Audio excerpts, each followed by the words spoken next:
21 அண்ணன் மீண்டும் முதலமைச்சராக இருந்திருந்தால் தமிழ்நாட்டில் ஒரு சரித்திரத்தை அதிமுக உருவாக்கி இருக்கும்.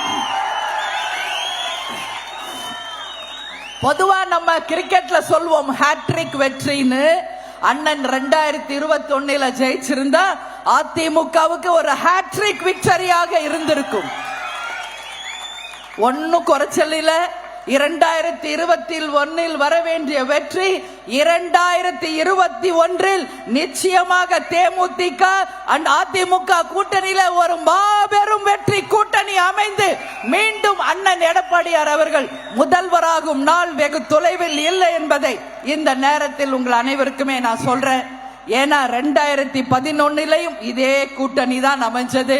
அதிமுக, தேமுதிக, அதே போல புதிய தமிழகம், SDPI இந்த மாதிரி ஒரு கூட்டணி அமைச்சு சரித்திர வெற்றியை நாம் அன்றைக்கு பெற்றோம். மீண்டும் அந்த ஹேட்ரிக் வெற்றி 2026 நிச்சயம் வரும் என்பதை உறுதியாக சொல்றேன். 2 நாள் வரைக்கும் கூட்டணியிலே இருக்கின்றோம் என்று நாடகம் நடத்தியவர்கள் எல்லாம் தங்களுக்கு வேண்டியது கிடைத்தவுடனே துண்ட காணம் துணிய காணம் என்று கூடாரத்தையே கிளப்பி வேறொரு இடத்துக்கு போயிட்டாங்க. ஆனால் தேமுதிக அப்படி கிடையாது.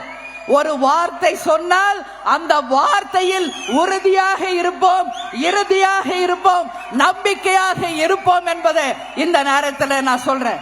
ஏன்னா இது அண்ணன் எந்த மண்டலத்தை சேர்ந்தவர்?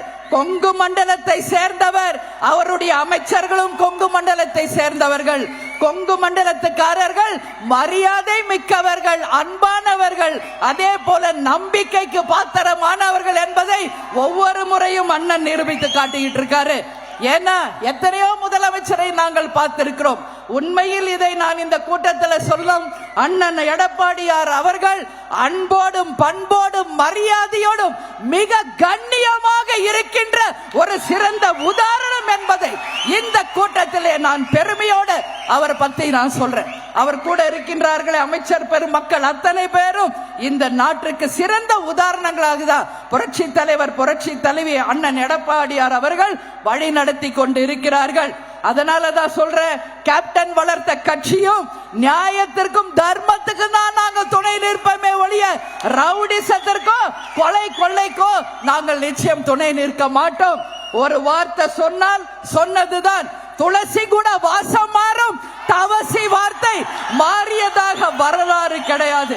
அதனால அண்ணன் கிட்ட நம்ம வீட்டுக்கு வரும்போது உறுதி அளித்தோம், என்ன நடந்தாலும் இந்த கூட்டணியோடு நாங்கள் உறுதியாக இருப்போம், இறுதி வரை இருப்போம் என்று அண்ணனுக்கு நான் வாக்குறுதி கொடுத்தேன். அதே போல உறுதியாகவும் இறுதியாகவும் என்றைக்கும் இந்த கூட்டணி தொடரும். அதிமுக அலுவலகத்தில் நடந்த போதே நான் சொன்னேன், 2024 வரப்போகின்ற டிசம்பர் மாதம் உள்ளாட்சி தேர்தலிலும் சரி, 2026 வரும் சட்டமன்ற தேர்தலிலும் சரி, இந்த கூட்டணி தொடர்ந்து வெற்றி கூட்டணியாக, சரித்திரம் படைக்கக்கூடிய கூட்டணியாக நிச்சயமாக இருக்கும் என்பதை இந்த நேரத்தில் உங்கள் முன்னாடி நான் சொல்றேன். செய்திகளை உடனுக்குடனும் துல்லியமாகவும் தெரிந்து கொள்ள சப்ஸ்கிரைப் பண்ணுங்க.